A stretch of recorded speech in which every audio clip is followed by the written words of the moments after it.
ជំរាបសួរអ្នកទាំងអស់គ្នាថ្ងៃនេះចុងពៅវៀងមកសារទីថ្មីហើយបន្ទាប់ពីភ្ជុំ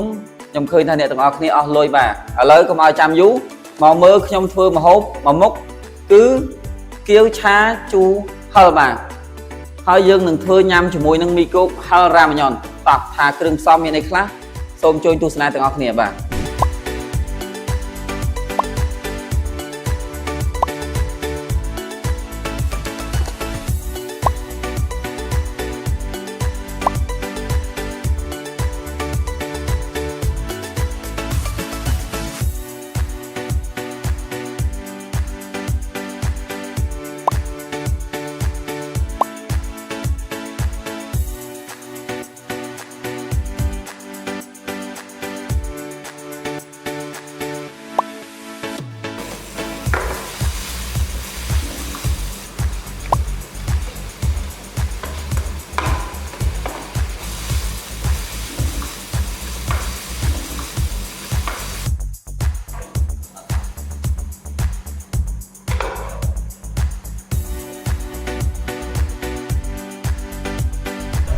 តោះបងប្អូនឥឡូវ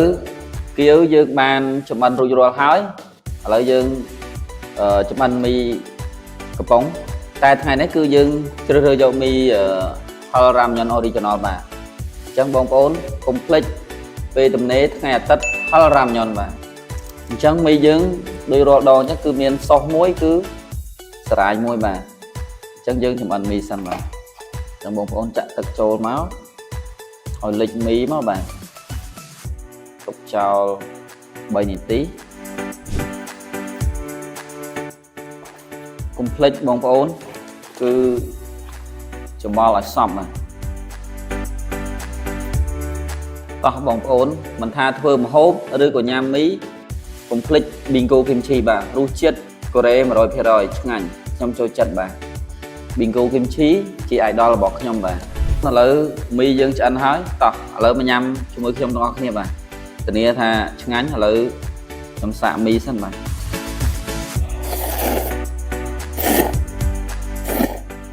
ហើយឆ្ងាញ់មែនបងប្អូនសរសៃមីស្វិតសុសដិតល្អបាទបងប្អូនកុំភ្លេចហិលរ៉ាម៉ាញ៉ុនបាទមើលចុះខ្ញុំញ៉ាំអ្នកទាំងអស់គ្នាគាត់តែឆ្ងាញ់ហើយ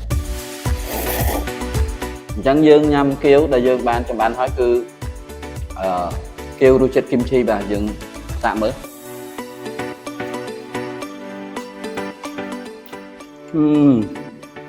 ឆ្ងាញ់បងប្អូនឆ្ងាញ់យើងដាក់គីមឈីតិចមក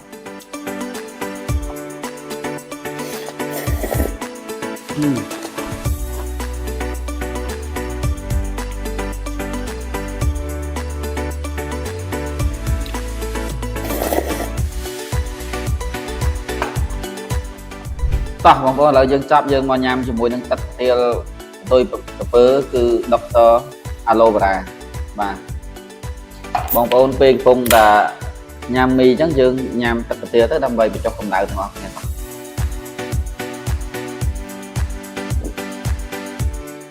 យឆ្ងាញ់មែនភេសជ្ជៈបើកម្លាំងគឺ Dr. Aloe Vera បាទ